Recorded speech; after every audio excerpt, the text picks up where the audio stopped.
আসসালামু আলাইকুম এভরিওয়ান। 14 এপ্রিলে একটা অ্যামেজিং ইভিনিং শেষ করে আমরা 15 এপ্রিলে দুপুরের দিকে আনুমানিক 3:30টার দিকে আমরা বাসা থেকে বের হয়েছিলাম একটা রেস্টুরেন্টে যাওয়ার উদ্দেশ্যে। তো আমরা যাব হাওয়া রুফটপে। তো ওখানে গিয়ে ওখানকার এক্সপেরিয়েন্স আপনাদের সাথে শেয়ার করব। তার আগে বলে রাখি যে 14 এপ্রিল ইভিনিংয়ে আমরা আমার বার্থডে সেলিব্রেট করেছিলাম আমার ফ্রেন্ডদের সাথে। তো সে ভিডিওটা আপনারা দেখে না থাকলে আমি অবশ্যই কমেন্ট সেকশনে আর ডেসক্রিপশনে লিঙ্ক দিয়ে দিব, আপনারা দেখে আসবেন। এরপরে 15 এপ্রিল আমার বড়াপুর বার্থডে। তো এই জন্যই মূলত আমরা যাচ্ছি হাওয়ার রুফটপটাতে। তো ওখানে মালিহাপুর ফ্রেন্ড মালিয়াপু অলরেডি চলে এসেছে, আমরা একটু লেট হয়ে গিয়েছিলাম। তো আমরা অটো নিয়ে মিরপুর 12তে চলে যাচ্ছি, যেখানে এই হাওয়ার রুফটপটা।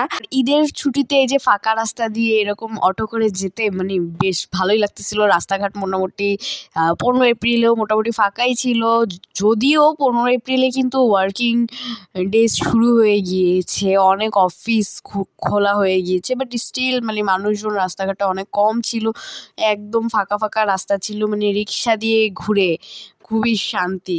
তো আমরা এরকম অটো দিয়ে যেতে যেতে রাস্তার আশেপাশে দেখতেছিলাম যে কীরকম মানুষজন আছে, ভিড়ভাড়টা কেমন হতে পারে এরকম একটা ধারণা করছিলাম, যেহেতু গত দিন পিৎজা বার্গে গিয়ে আমরা আনএক্সপেক্টেডলি দেখলাম এত মানুষ যে পা ফেলার জায়গা হচ্ছে না, এরকম একটা অবস্থা ছিল। তো ওখান থেকে আমাদের মুভ করা লাগে। তো আমরা এটাই ভাবতেছিলাম যে হাওয়াতে গিয়েও এরকমই দেখবো, যদিও রাস্তাঘাটে মানুষজন নেই, বাট রেস্টুরেন্টে মানুষ ভরা, এত ভরা। ইভেন আমরা গতদিন যে ফ্রাই বাকেটে গিয়েছিলাম ওখানেও মানুষ অনেক ভরা পুরা ছিল। মিরপুর 12তে প্রিন্সের পাশেই এই যে আলবারাকার যে বিল্ডিংটা, এই বিল্ডিংটার উপরেই হাওয়া রুফটপটা।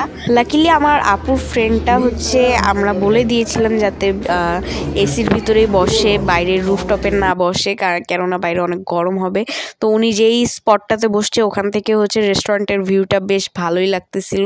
সো খুবই ভালো একটি স্পটে জায়গা পেয়েছি উনি লাকিলি। তো আমরা এখানে বসে বসে আপুরা মেনু ডিসাইড করতেছে কে কোনটা খাবে। তা এখানে মজার ফ্যাক্ট যেটা হয়েছে, আমরা লিফট দিয়ে ঢুকতেই না কেমন একটা ধক লাগে, একটা ঝাঁজ আসে নাকি, এরপর থেকে কাশা যে শুরু হয়েছে, শুধু আমরাই না, ওখানে যারা আশেপাশে সবাই বসেছিল সবাই কাশা শুরু করছে। তো একটা মশালার একটা ধক লাগছে আর কি নাকে দিয়ে। তো আমরা এখানে বসে বসে মেনু ডিসাইড করলাম, অর্ডার করার পর আমি আর আঞ্জুম এই ফাঁকে দিয়ে একটু রুফটপটা ঘুরে আসলাম, আর কিছু ফটোশ্যুটও করলাম এই সুযোগে। তো যতক্ষণ না আমাদের খাবার চলে আসে ততক্ষণ চলুন আপনাদেরকে রুফটপের অ্যাম্বিয়েন্সটা একটু দেখিয়ে আসি। তো এই ছিল উপর থেকে ভিউটা। তো বেশ খোলামেলা আর বড় জায়গা, এখানে আসলে অবশ্যই মানুষ অনেক উপভোগ করবে, যেহেতু জায়গাটা অনেক খোলামেলাভাবে করেছে, আর এখানে ছবি তোলারও বেশ ভালো অপশনস ছিল। আমি অবভিয়াসলি রিকমেন্ড করব, কেউ যদি খোলামেলা প্লেসে আসতে চান আর খুব অ্যাম্বিয়েন্সটা উপভোগ করতে চান, আর এখানকার বসে একটু রিল্যাক্সে টাইম স্পেন্ড করে ছবি তুলতে চান বা কোনো ভিডিও শ্যুট করতে চান, তাহলে কিন্তু এই প্লেসটায় বেশ ভালো একটা অপশন। যদিও ঈদের সময় হওয়ায় এই দিন কিন্তু বেশ ভালোই মানুষজন ছিল। এখন নর্মাল ডেজে কেমন থাকবে সেটা আমার জানা নেই। এসব রেস্টুরেন্টের ইন্টেরিয়র ভালো হয়, সেখানে কিন্তু খাবারের মানে আবার সমস্যা দেখা যায়। তো চলেন এখন জেনে আসি যে খাবারের টেস্ট কেমন ছিল।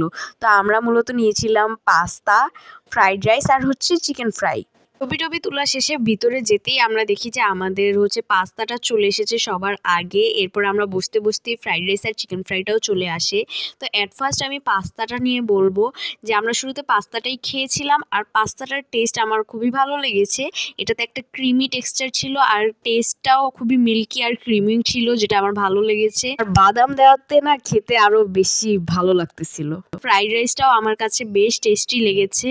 ফ্রাইড রাইসটা ছিল মূলত চিকেন ফ্রাইড রাইস, যেটা নর্মালি আদার্স কোনো কারি বা চিকেন ছাড়াই খাওয়া যাবে। তো আমরা এক্সট্রা করে 4 পিস থাই চিকেন নিয়েছিলাম, যেটা টেস্টটা আমার কাছে বেশ ভালো লেগেছে। সো ওভারঅল আমি বলবো যে খাবারের মানও এখানে বেশ ভালোই। এখন জানি না যে কতদিন এটার খাবারের মান ভালো ধরে রাখতে পারবে। দেন বিএফসি থেকে আমরা বাসায় আম্মু আব্বুর জন্য চিকেন নিয়ে আমরা বাসার উদ্দেশ্যে রওনা হই। So that was quite a good experience for us. আশা করি আপনাদের কাছে ভিডিওটি ভালো লেগেছে। ভালো লাগলে ফেসবুকে ফলো আর ইউটিউবে কিন্তু সাবস্ক্রাইব করতে ভুলবেন না। আর ভিডিওতে একটা লাইক আর কমেন্ট করে দিবেন আর শেয়ার করতেও ভুলবেন না।